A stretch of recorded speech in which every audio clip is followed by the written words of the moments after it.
The Starting Five, a DraftKings production, live from the compound, where we sit down with the NBA's most relevant culture crafters for in-depth conversations you won't get anywhere else.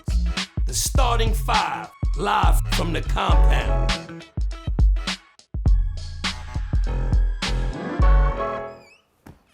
All right. Welcome back, good sir. My man. Good to see you. Good to see you. Love the color today, man. Duke Blue. I thought it was Jay-Z Blue. Welcome back to the compound, man. Thank you. Good to be here. You've been killing them, man, in the media realm, man. And I must tell you, my favorite analyst, man. Thank you. You really are. You stand for truth, the game, integrity, and don't stop, man. I appreciate that. You know, it's interesting because I feel like a lot of people, I get labeled as being too pro player. I'm on the player side. And I want to be like, well, of course I am. Yeah, I mean, but that's what you I are. play. That's what you are. You play. And all the times that I, say something positive about LeBron or Kevin Durant, right? The haters make a point of saying you're a pro player when I do that. But then when I'm truthful, like you said, and I call someone out, nobody ever acknowledges that. Do you ever feel like, I wish I really could say? I don't feel like I've ever held back something. That's good. Maybe I've held back some colorful language. Yep. I had this whole converation my first year there. I'm like, am I allowed to say asshole? And they're like, no. You can say ass, but you can't say asshole. The whole. Right. Can't do the whole. Let me ask you both something. And this is a rhetorical question, I guess. But you love the rap game. No. You love basketball, right? You love basketball. You love culture. You love art. Yep. You love all that stuff, right? I love basketball. Everything I do comes from that. So there's no agenda. It's all about the love of the game. So Yeah. whether it's positive or negative, anything I say is coming from Coming that. from a place of honest heart. Yes, Yeah. exactly. Like, I think for me, it's a line I always say. It's like, some people, this is a job. Some people, this is, who knows what they're doing it for, but I live this. You know, it's a great point for you. And I didn't realize that until I retired. Because as I was sort of nearing the end of my career, there was all these different things that I wanted to do with my life, right? I thought about going to business school. I even signed up for the GMAT multiple times. I studied for the GMAT. You know, I talked to my friends that worked on Wall Street. I'm gonna go do this, I'm gonna go do that. Then I retired, and what I realized was my life is basketball. Basketball. I love basketball. And I get to have a second career in basketball. When did it all really start for you? Like, I'm good at this. Like, I'm good at basketball. It's funny, I think for a lot of players, you can remember the moment. It didn't just happen gradually and you're like, oh, I woke up one day and I'm pretty good. I got lucky. So going into 8th grade, playing at AU Nationals, I got undercut, broke my right wrist. 2 weeks later, 2 weeks after getting my cast off, get undercut, break my left wrist. Damn. So Wait. I spent Both? well, I did it again the third time. So I'm 8th grade. I hit this growth spurt. So now I'm like 6'3". I think I went from 5'6", 5'7" to 6'3". So I'm 13 years old in 8th grade, 6'3". I've got a cast on my left wrist for 8 weeks.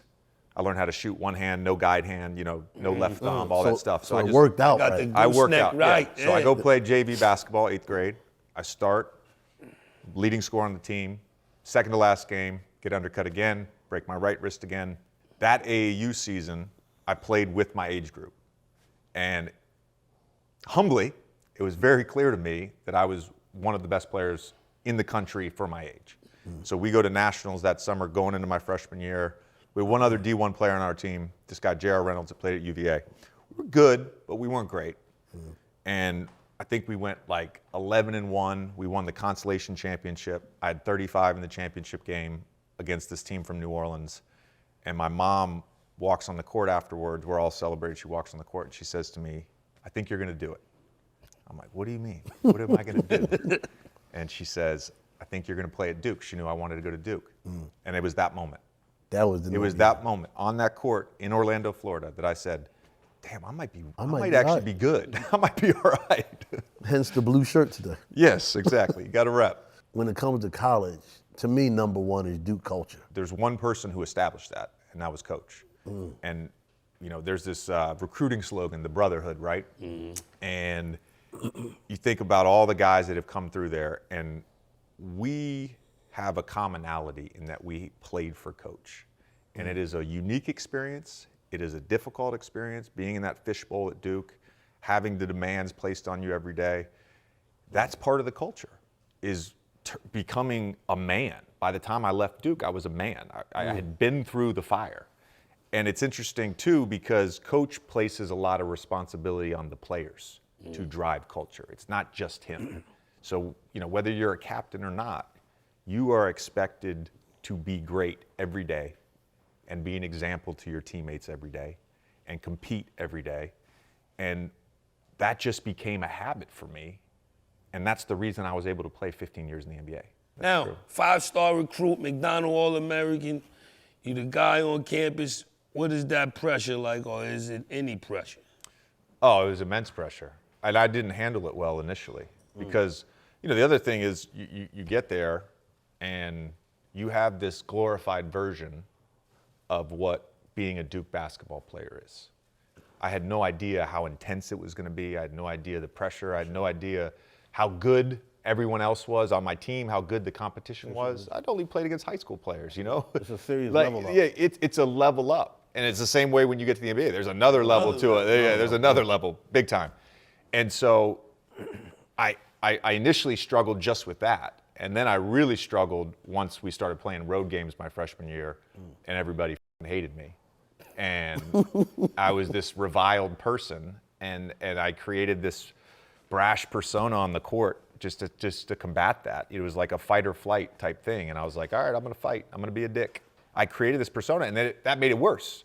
So by the end of my sophomore year, the pressure was getting to me to the point where I met with my older sisters, and I was like, I want to quit. I don't want to do this. This is not what I signed up for. Wow. And I'm glad I didn't. They talked me out of it. Yeah, I'm glad they talked you out of it, too. Yeah, I wish the Sixers call you back.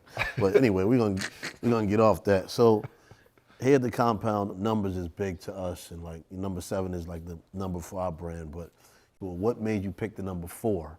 Yeah. And how is that feeling like the big 4s in the Duke Raptors?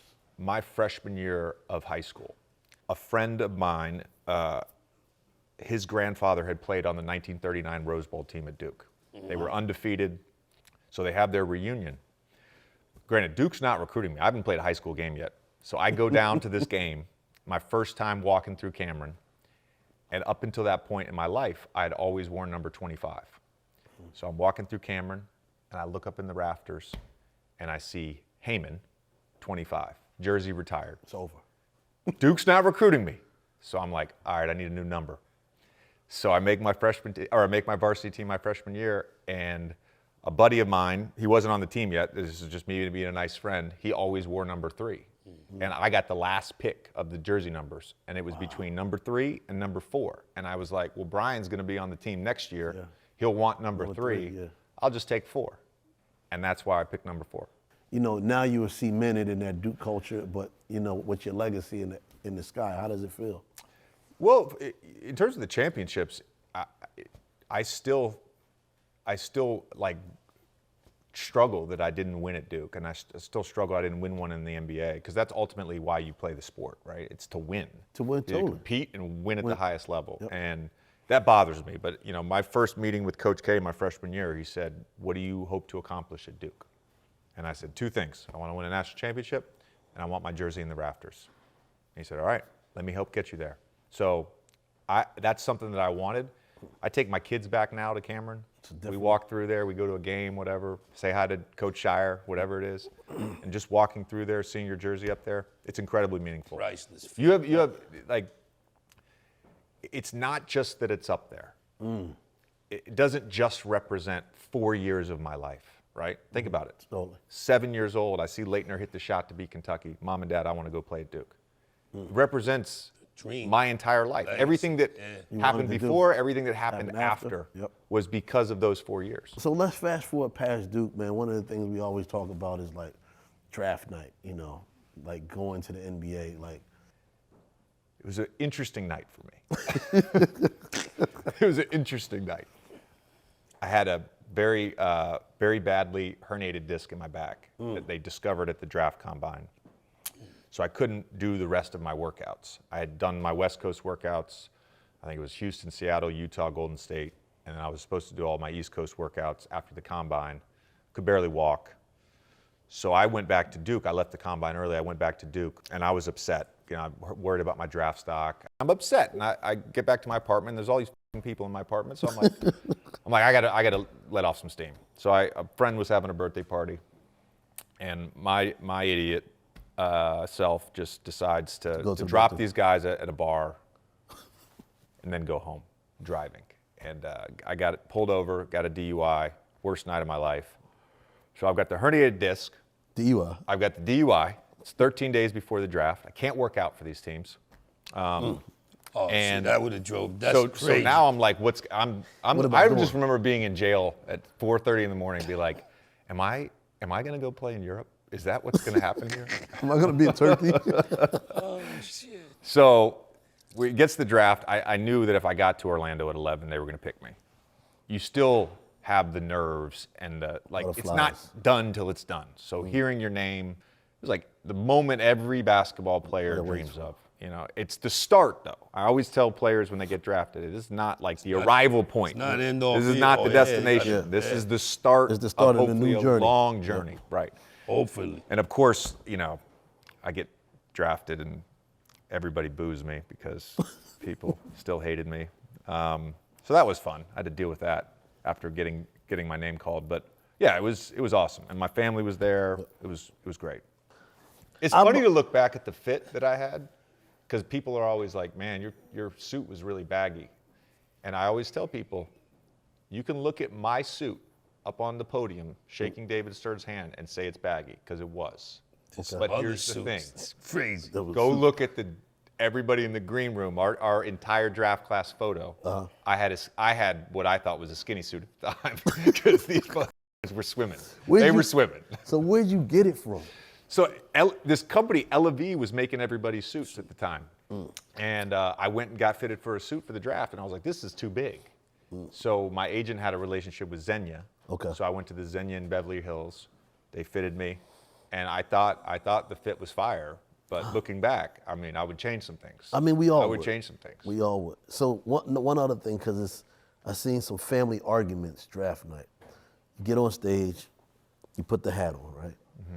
But where's your hat at now? Did mom get it? Did the cousin get it? Where does the hat go? Where's the hat now? When you watch the draft from now on, watch how follow the hat. Follow the hat. I've never noticed that. No, it gets people taking it and grabbing it, and the player wants to hold it himself. Right. And he really don't give it to mom till after. He's like, okay, I'm gonna get the check here. But where's the hat now? I have no idea where it is. No clue. I don't even know if I don't know if I took it from the draft. He left. You left it on the table? I don't know. I have no idea. Gave it back to Stern. I think if I had to guess, because we took some family photos afterwards with everybody in Magic hats. If I had to guess, my mom probably collected all the hats. Okay. And the actual hat I wore was probably put in a box somewhere with all the other hats. It's funny. I used to have people comment, like while I was playing, like they would come to my house and be like, you don't have anything up. Like, you don't, there's no evidence that you play basketball. Period. And it was this mentality going back to like the start of the journey. It was like, I'm not done. So why would I celebrate while I'm still doing it? Facts. So when I retired, one of the first things I did, we have a playroom in our basement. So I framed all 6 NBA jerseys and my Duke jersey and put them up on the wall. And that was the first time that I ever put anything up in my house that you would know I played basketball. When you look back at all the teams you played for, like how do you look at them like as like an NBA team and how culturally different they are when you played with them? Yeah, that's a good question. I think back, it's funny because people will say to me, I loved you on this team, or I loved you with this group, right? Yeah. And the 3 teams that stand out to me were the 2009 and 2010 Magic teams. My second year in Philly. But I think culturally, like in terms of relevance, it's the Lob City Clippers. Like it was those Clippers teams. I know you. For me, that I think Lob City, were like we didn't win. I'll admit that. When you look at the game from when you played, and it's not even that long ago to now, how much has the game changed and evolved? I think the emphasis on positional optionality, I think, has changed.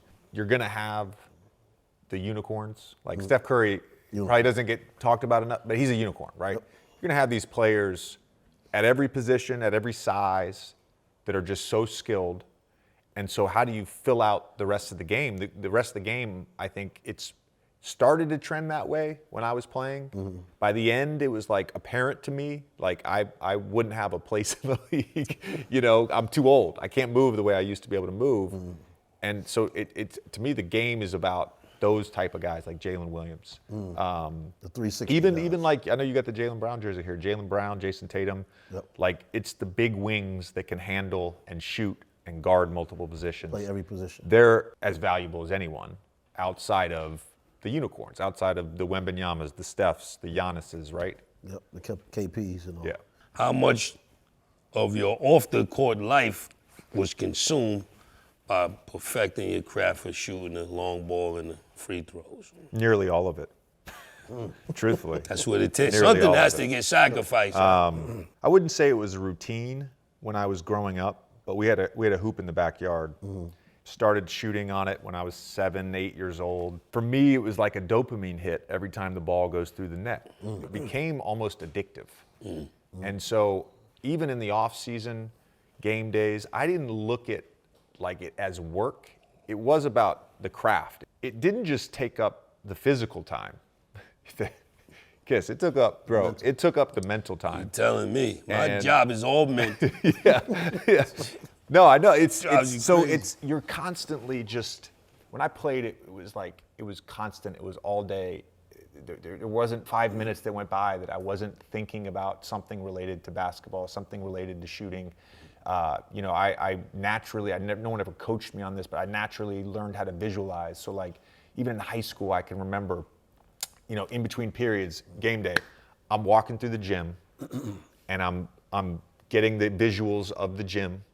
And then I'm going to class and I'm in class and I'm thinking about my footwork coming off a pin down and the arc of the ball and my release point and where the defense is going to be, and I'm visualizing making those shots. See, that's what makes you. It's all day, every day. That's all day, every day. That's uncoachable. Uncoachable knowledge. Yeah. By the way, I just want to say one thing real quick. We got. I gotta say one thing real quick. Let's get the dunk story out. Because you brought up the board tap. Yeah. When we were growing up, right? You go to any high school gym, you go to like any park. I played on parks too. A stop sign. You go to any AAU. Yeah, right. You run down the street and hit the stop sign. Think about the backboards. They were the low backboards. Okay. So like your 7th grade, you could go up and like in warm-ups, you two-hand board tap, and that was clout. Yeah, that was good for me. Now all the backboards are the high backboards. The rim is damn near the same as the back. There's not enough glass. We need more glass. We need more glass. These kids are growing up without the feeling of the two-hand board tap. That's a fact. I don't even think they care. That's what I'm saying. The long ball. But they don't know. They don't know about that. They missed that whole era of slapping the glass. That was dunk for the short man. Because I remember when you could do a layup and follow through and hit the. Yes. That if you hit the backboard after. Oh yeah. You was money. What we found, and you can say analytics ruined the game, but what we found is a post up is probably the most inefficient, unless you're Nikola Jokic or Joel Embiid, a post-up is the most inefficient play in basketball. So why would you run that play? It's crazy. You can space the floor. It didn't start off like off that. The dribble. I mean, but think about it used to be right. The highest besides a dunk. Where you're throwing it to you throwing it to Will Chamberlain and Bill Russell and like they're 10 feet. Well, hold on a second. What? He never shot over 50% from the field. Yeah. That's inefficiency. That's what I'm talking about. That's true. Wow. That's true.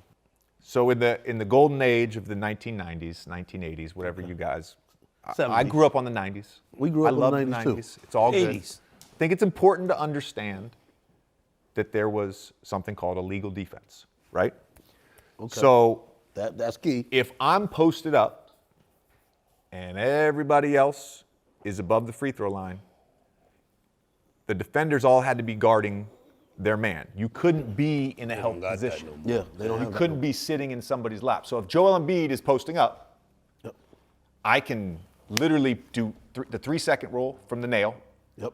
I can have the closest defender sitting in his lap, waiting for him to put the ball on the ground. I'm going to go snatch it. Yep.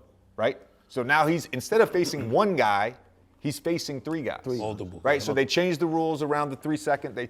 Or not the 3-second, but they changed the rules around zone defense, early 2000s. Got rid of illegal defense. So now I can roam. People can roam. So that's part of the reason that iso ball and post-ups went out the window. It was the change in the illegal defense rule. Yeah, now I mean, you Just go put on like a 1991 Eastern Conference semifinals, Bulls versus Philly. And go tell me that Hersey Hawkins had any chance of guarding Michael Jordan. Because he didn't. It's a fact. No help. None at all. That's a fact. Yeah. Here's what I love about basketball. We can have a template. We can have rules. But the game constantly evolves.